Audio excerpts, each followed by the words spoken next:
Yo, what's up？ 欢迎回来 Rider ATH， 我是阿豪 ATH。你们还在看最新大改款的 Perodua Asia？ 今天呢，我就要带你们看更加超前的东西了，就是即将在马来西亚发布的最新大改款 Perodua Beza。那今天这一个 Perodua Beza 呢，是我收到了一些小道消息，加上我自己对 Perodua 的尿性的了解，做出来的一些总整理啦。那我身后这边呢，就是一款现在正在卖着的 Perodua Beza。那我们将会用这一台车跟最新大改款的 Perodua Beza 做一个比较。那在比较之前呢，记得要赶快订阅我的 YouTube channel， 小铃铛要跟它嘟下去，这样你就不会错过任何一部非常精彩、非常好看的影片了啦。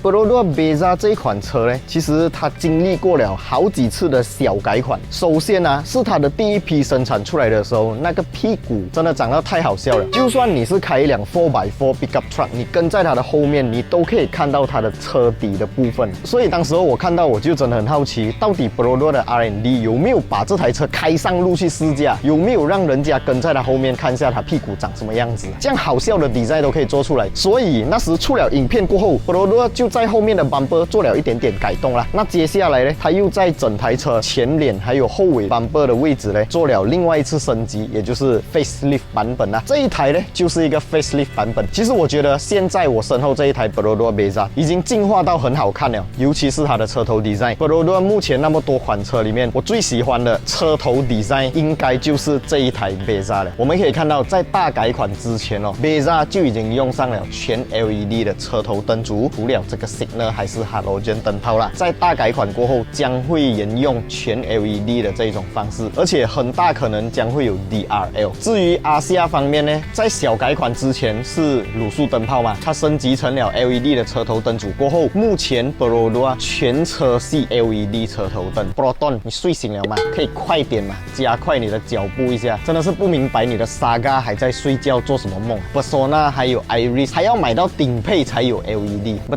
都打发汗了。Bumper 的这个下方部分呢，也是我个人很喜欢的一个 design， 它是一个钢琴烤漆，然后是尖尖的。这个 design 我觉得比 Ativa 还要更加好看。来到了全新大改款的 Perodua Beza 呢，因为它是一个全新底盘 DNGA 嘛，那 DNGA 就有很多共享零件，就是跟 Ativa、跟最新的 Asia、Elza， 甚至接下来以后的 Myvi 将会有很多共用零件哦。当然也包括了非常容易共用的车门把手。现在的车门把手还是这一种老式车门把手啊，需要按一个按钮来解锁。那接下来的呢，将会换成跟 Ativa、Elza 新款 Asia 一样的触控式解锁，而且整个门把手的 design 我估计也将会是一模一样的。所以你想要看到未来 Beza 的门把手长什么样，你现在去看一下 Ativa 的或者 Asia 的就知道了啦。那因为它是一辆 sedan 车款嘛，所以理所当然它有一个屁股。这一辆车呢，其实整体的感觉我觉得都不错，无可否认尾灯的 design 是好看的，但是这个屁股就长得有一点点突兀，有一点大屁股的感觉啦。那大改款过后的这个尾灯组呢，也绝对会换上一个 LED 尾灯组啦。至于形状长什么样呢，应该跟现在这个 design 是跑不远啦。这个我个人还是很期待一下的。尾箱方面呢，当然希望 Perodua 它可以继续让这一台车的尾箱那么巨大，508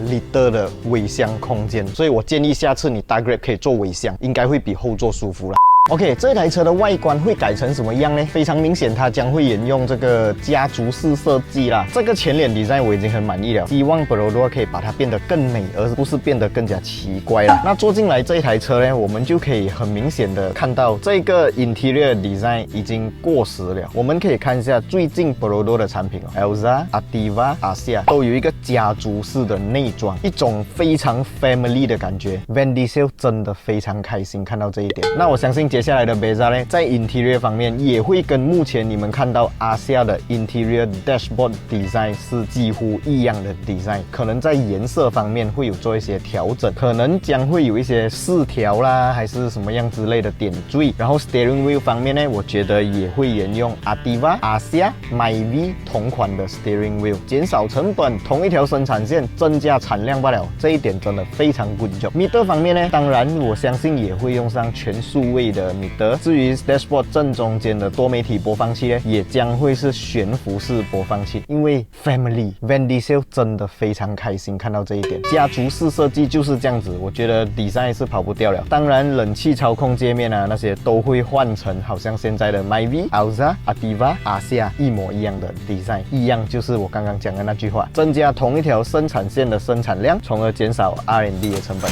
Very 的 good job。椅子方面呢，这一台是一个布料椅子哦，最新大改款的 Asia 去到了 Full Spec， 也就是 AV 版本过后呢，也是半皮革加布料的椅子，就是旁边有皮革，中间还是布料。这种椅子的设定呢，其实对马来西亚人来讲是为这个驾驶体验加分的，因为马来西亚的天气啊，你看一下，哇老喂，热到啊！所以呢，如果是全皮革的椅子，或者一些劣质皮革的椅子，你摆在太阳底下几个小时过后，你一上车啊，哇老喂，屁股都熟掉，我跟你讲。所以呢，半皮革、半布料，又不失它的高档气息，然后坐起来又不会太骚，整体的感觉对马来西亚人来讲是比较 friendly 的。可是就有一个弊端，就是啊，我们马来西亚人的国民运动是什么？足球、羽球、赛车，对不对？时常就会有很多朋友都会有这种运动的习惯。那如果你全身汗上车，坐在一个布料的椅子上面，后果真的不堪设想。你们是车主，你们自己知道的；我也是车主，我也自己知道的。那个椅子啊，会把你背后啊、屁股的汗啊吸进去，然后那个味道真的久久难以散去。所以呢，我的解决方式非常简单，就是使用这个 DPI 的 BACTX 小喷瓶啊。这个小喷瓶呢，之前我的几部影片都有介绍过了，使用方式也有告诉大家了，非常的简单，只要把这个盖子打开来，按下那个纽扣，放在车里面给它喷10几分钟过后，你的车里面就会完全没有异味了。它不是用味道来掩盖臭味啊，它是用杀灭霉菌、杀灭细菌的方式来让那个味道消除掉。毕竟大家都知道，异味啊是因为霉菌、因为细菌而产生的。把那些不好的东西杀掉过后，异味就会消失了。它的味道是清香清香的，有一点像 hotel room 那种感觉，一上车就是非常的舒服。讲到 hotel room 啊 ，hotel 都有跟他们买来喷的，所以你们也可以买这个 BACTX 的小喷瓶放在家里，可以喷你的鞋橱啊，可以喷你家的厕所啊、房间啊，还是一些会发出异味的地方。之前有买过的朋友啊，我相信你们使用过后都有非常好的 review。你们怕不好用不要紧，你们可以到我的影片下方的购买链接那边点击进去查看价钱，购买一瓶回去试用。我相信很多人买了一瓶过后都会买 bundle set， 它是有出 bundle set 的，买多更便宜。好像我自己已经在用 bundle set 了。你们要买 bundle set 的话，也可以在我的影片下方找到它的购买链接。这次啊是有一个限时优惠哦，凡是购买的朋友呢将会获得一个免邮 voucher 啊，内容呢我都会放在影片下方 description 还有留言置顶区那边，大家千万不要错过啦。OK， 现在我们来讲一下备受争议的后座了。好啦，这一台车的后座，讲真的，在 facelift 过后是有增加它的椅背倾斜角度，坐起来没有像 facelift 之前那么辛苦了，可是还是很直啦。而且我不知道为什么它的整个 suspension 的设定啊，让这台车的后面很跳。如果你有搭过 Grab 的话，你应该知道坐这辆车的后座是非常的不舒服的。这一次大改款过后的 Beza 将会使用上 DNGA 平台哦，我希望它可以好好的解决后座乘坐体验不好的这个缺点，然后把整个乘坐体验提升上来。那其实我一直都很看好 Perodua 近年来的这个生意模式哦，还有它的整个营销策略，我觉得真的很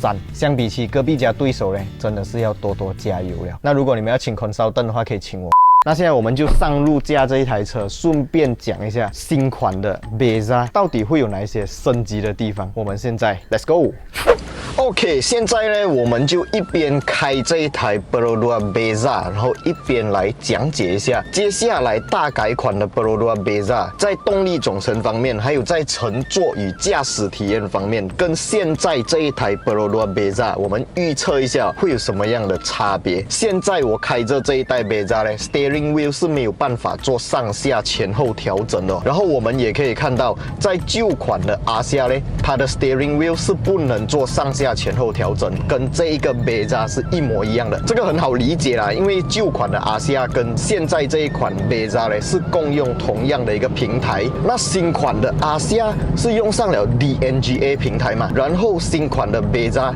绝对也会是用 DNGA 平台。那么这一个 steering wheel 将会延续跟现在最新大改款的阿西亚一模一样，可以做到上下调整。当然，我个人是很期待它是更加进阶，是可以做到上下还有前后的调整。不过这个可能性真的非常的低啦，因为 Alza 都没有的做到前后调整，可是 Veloz 有啦。所以很多人问 Veloz 花多2万块买到什么东西？这就是细节，你买到可是你看不到，你要去用它你才知道啦。那有些人就会讲坐姿这个东西啊，哎呀，调整椅子不是好咯？你看我现在假如我的脚啊是做到我自己舒适的一个距离了过后 ，steering wheel 的高低是没有办法调整嘛，所以我就不理它。前后没有的调整的话，我会觉得我好像离 steering 比较远啊。一般上我都会把我的手腕的距离放在这个 steering wheel 的正上方，然后坐直来就是我的舒适坐姿。可是现在我身体要斜一点才可以达到那个距离啊。如果我把椅子调前的话呢，我的脚跟这个油门还有刹车踏板就变得很靠近，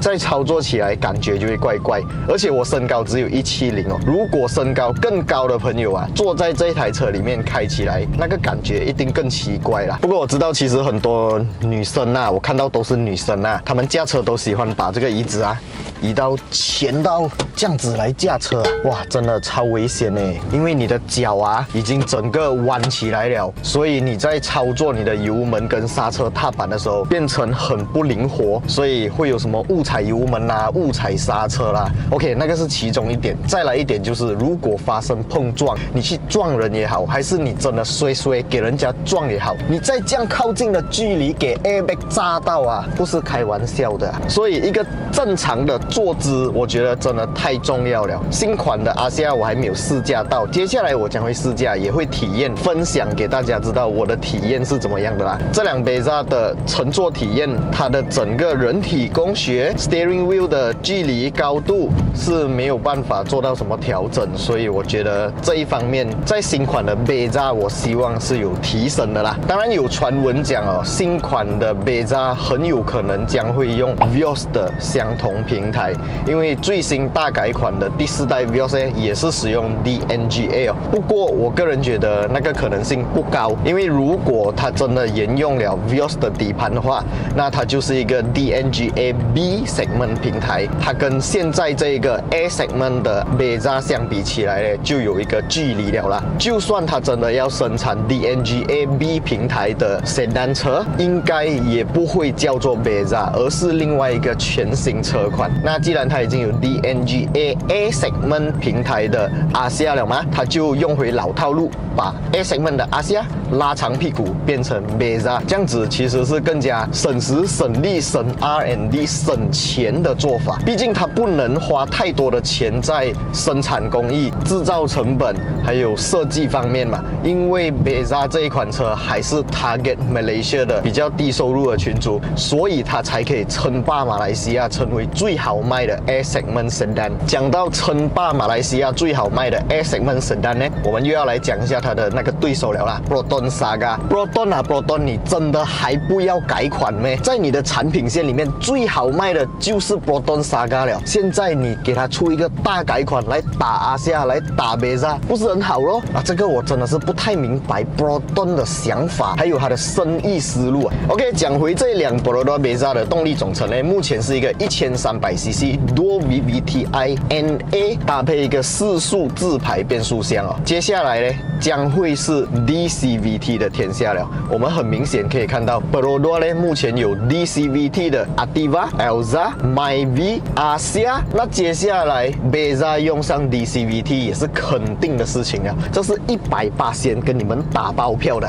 所以呢，如果你们想要买的是一辆小型 sedan， 然后你不知道它的驾驶体验是怎么样的话，话，可能你可以去试驾一下 Myvi 或者阿夏，你就知道那个所谓的变速箱体验是什么样的一个 feeling 了啦。Engine 方面呢，会是多少 cc 的 engine 啊？哇，这个其实蛮备受争议的，因为如果它用1000cc，那它就是 downgrade 了。我们可以看到阿夏它还是1000cc，Alza 它也没有 downgrade， 它也没有升级，它就是用回一个1500cc 的引擎。Ativa 是一个例外哦，因为 Ativa 呢，它是一个全新车款，所以它一开始就直接给它使用1000cc 3缸涡轮增压引擎。那 Beza 的定位呢，它本来就是要拿来打 Saga 的嘛，除非它用回这一颗1300cc 引擎，或者升级成1500cc 的引擎，也就是 Myvi 的那一颗引擎。还有一个可能性就是它会直接给你用1000cc 3缸涡轮增压引擎，这个可能性其实是很大的哦。Turbo 这个字一出来啊，马来西亚人就兴奋了，哇，老魏有诚意 ，Perodua good job。再来就是目前 Perodua 的产品线里面只有 Ativa 在用1000cc 涡轮增压引擎哦。那我觉得呢，非常大的可能性，它会延伸多一个产品线，就是